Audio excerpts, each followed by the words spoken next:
సంవత్సరాల కాలంలో రాష్ట్ర ప్రభుత్వం డ్రగ్స్ మీద ఒక పెద్ద యుద్ధమే ప్రకటించింది. ఒక బహుముఖ వ్యూహాన్ని అమలు చేస్తూ ఈరోజు ఒక ఈగల్ అనే ఒక ఆర్గనైజేషన్ని కాన్సెప్చువలైజ్ చేసి ఈరోజు డ్రగ్స్ మీద భారీగా ఎన్ఫోర్స్మెంట్తో పాటు అన్ని శాఖలను సమన్వయం చేసుకుంటూ ముందుకు పోతా ఉంది. ఒక క్యాబినెట్ సబ్ కమిటీ ఏర్పాటు చేసి ఎటువంటి పరిస్థితుల్లో ఈ డ్రగ్స్ అనే మహమ్మారిని రాష్ట్రం నుంచి తరిమికొట్టాలన్న ఒక ఉద్దేశంతో ఒక మహాక్రతువుని ఈరోజు స్టార్ట్ చేసి గత 1 year లో గణనీయంగా ఈ డ్రగ్స్ మీద మన ఆంధ్రప్రదేశ్కి ఉన్న ముద్రని ఫస్ట్ తొలగించింది.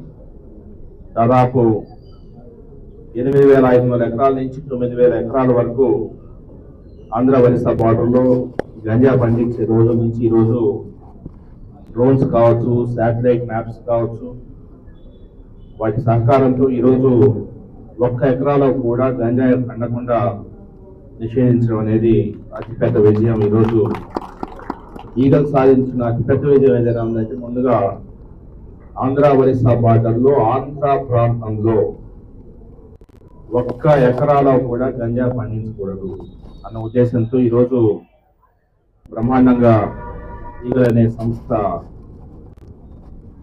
బ్రహ్మాండమైన సేవలు అందించింది. కాకపోతే ఇంకా కొంత మనకు ప్రాబ్లం వచ్చేసి పక్కన ఒరిస్సా ఉంది, ఒరిస్సాలో కూడా పండిస్తున్నారు.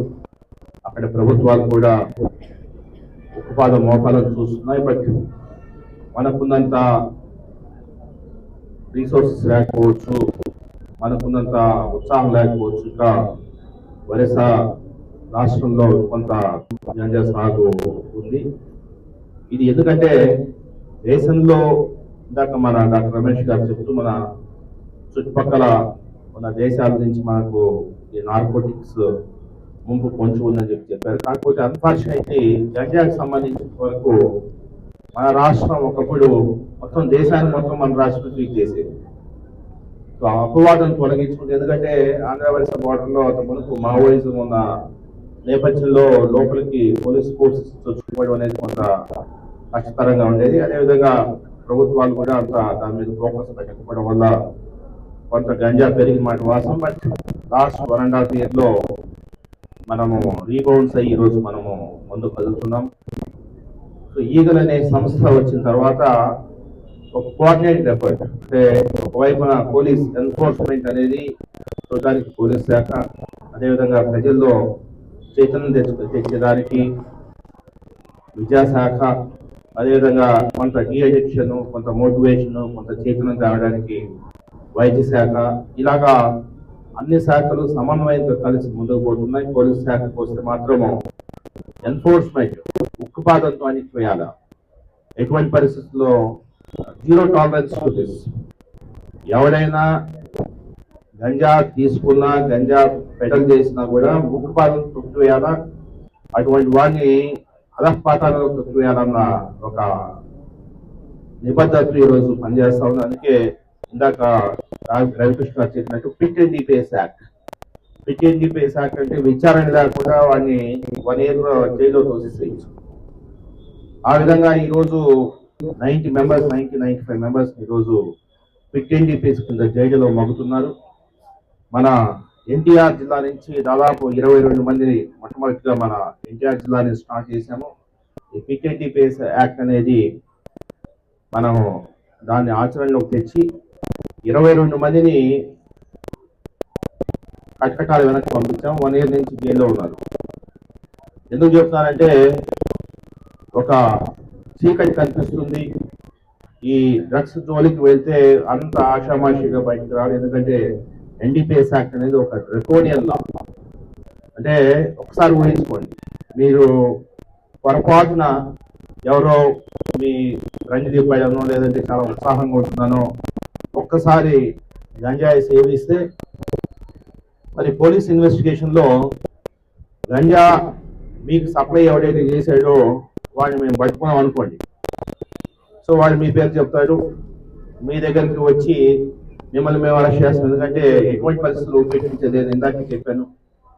సో మిమ్మల్ని జైల్లో పెట్టేసేసి ఒక 6 months అసలు బయలు రాకుండా ఉండడం, అదేవిధంగా కన్విక్షన్ కూడా ఈ మధ్యన ఏం చేస్తున్నాం అంటే ఖచ్చితంగా ఎన్డీపీఎస్ కేసు కట్టినా ఖచ్చితంగా కన్విక్షన్ రావాలన్న ఉద్దేశంతో ముందుకు పోతున్నాము. అంటే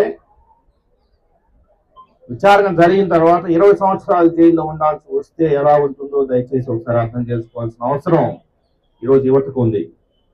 డ్రకోనియల్ లా, ఎన్డీపీఎస్ యాక్ట్ అనేది చాలా డ్రకోనియల్ లా, ఎటువంటి పరిస్థితుల్లో ఉపేక్షించేది లేదని చెప్తున్నాము. సో ఎందుకంటే ఇది ఈ డ్రగ్స్ తీసుకున్న తర్వాత సైకోల్గా మారిపోతున్నారు. ఇందాక చెప్పారు బ్లేడ్ బ్యాచ్, గంజా బ్యాచ్ అనేది మన ఎన్టీఆర్ కమిషనరేట్ పట్టిన దరిద్రం.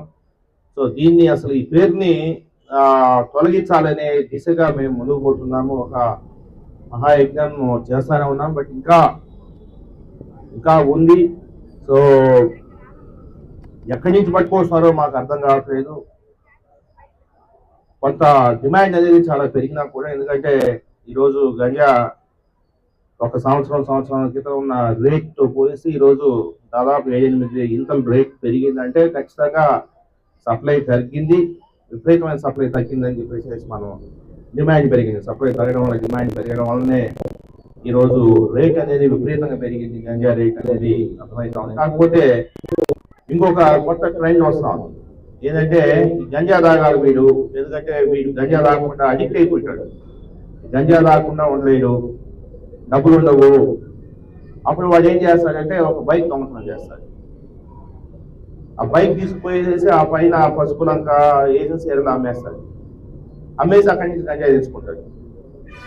అంతేకాకుండా వీడు ఏం చేస్తాడు, చైన్ స్నాచ్ చేస్తాడు. వీడు ఎంత దరిద్రుడు అయిపోతాడంటే ఎన్డీపీఎస్ ఈ గంజాకి అలవాటు పడిన తర్వాత డబ్బులు లేక వీడు చైన్ స్నాచింగ్, అన్ఫార్చునేట్ చూస్తా ఉంటే ఈ చైన్ స్నాచింగ్, బైక్ టెప్స్ అంతా కూడా రాసుకెళ్ళి చేసేది వీటే. సో ఇటువంటి వాళ్ళని ఎటువంటి పరిస్థితులు ఉపేక్షించలేదు. సో దయచేసి విద్యార్థులకు నేను ఏం చెప్తానంటే, అంటే వాళ్ళు కూడా చేయాలని లేదు, బట్ ఏం చేయాలా, ఆ డ్రగ్స్ అనేది తీసుకోకపోతే ఉండేని దౌర్భాగ్య స్థితిలోకి వాడు వెళ్ళిపోతాడు. కాబట్టి వాడు క్రైమ్కి అలవాటు పడిపోతాడు. సో ఒక క్రైమ్ కాదు, వీడు 5-6 క్రైమ్లు చేస్తా ఉన్నాడు. సో ఎటువంటి పరిస్థితుల్లో వీడికి బాగుపడ్డు. అందుకే పోలీస్ శాఖ తొక్కి పారేస్తారు. గంజా అనేది అసలు దొరికితే 1 గ్రామ్ దొరికినా కూడా వదలడం లేదు. సో దయచేసి అర్థం చేసుకోవాల్సిన అవసరం ఉంది. మిగతా శాఖలు కూడా ఈరోజు ముందు కదులుతున్నాయి. ఈరోజు భారీ ఎత్తున ఒక చైతన్యం, ప్రజల్లో ఒక చైతన్యం నింపేలాగా ముందుకు పోతున్నాయి. చాలా సంతోషం. ఒక మంచి భవిష్యత్తు మన యువతకి ముందు కనిపిస్తూ ఉంది. సో మనందరం కలిసికట్టుగా దీని మీద యుద్ధం చేయాల్సిన అవసరం ఉంది. మేము కూడా 27వ తారీఖున డ్రగ్స్ పై దండయాత్ర అన్న ఒక క్యాంపెయిన్ తీసుకునేసేసి మా 5 మంది మహిళా పోలీస్ అధికారులు దాదాపు 35 రోజుల పాటు సైకిల్ ర్యాలీ చేయబోతున్నారు. ఒక పెద్ద కార్యక్రమం తీసుకున్నాము. సమాజంలో ఒక చైతన్యం కలిగిస్తూ కొన్ని వేలాది మందిని కదిలిస్తూ మన ఉమెన్ పోలీసు వాళ్ళే ముందుకు వచ్చారు. సార్ ఏంటి ఇది కర్మ, మనకు బయట కర్మ, దీని ఎటువంటి పరిస్థితుల్లో దీన్ని మనం తుదముట్టించాలంటే ఒక విధంగా కాదు, అన్ని విధాలుగా బహుముఖ ముందుకు వెళ్ళాలని చెప్పేసి వారు ఒక పెద్ద ప్రోగ్రామ్ ని 27వ తారీఖున గౌరవ హోంశాఖ మార్చులు, గౌరవ వైద్య ఆరోగ్య శాఖ మార్చుల చేతుల మీదుగా స్టార్ట్ కాబోతుంది. ఆ సైకిల్ ర్యాలీలో కూడా యువత వేలాదిగా పాల్గొని ఈ కార్యక్రమాల్లో, పోలీస్ శాఖ చేపట్టిన కార్యక్రమాల్లో మీరు పాల్గొనాలని భావిస్తూ ఈరోజు పెద్ద ప్రోగ్రామ్ ఏర్పాటు చేసిన రాష్ట్ర రమేష్ హాస్పిటల్ వారికి ధన్యవాదాలు తెలియజేస్తూ, ఇటువంటి కార్యక్రమాలు ఇంకా ఎక్కువ జరగాలి. డ్రగ్స్ మీద మాట్లాడాలి, మనందరం డ్రగ్స్ గురించి ఆలోచించాలి, డ్రగ్స్ మీద యుద్ధం ప్రకటించాలని మరొకసారి కోరుకుంటూ ఈగల్ ఐజీ గారిని, అదేవిధంగా రమేష్ హాస్పిటల్స్ మరొకసారి అభినందిస్తూ అందరికీ ధన్యవాదాలు.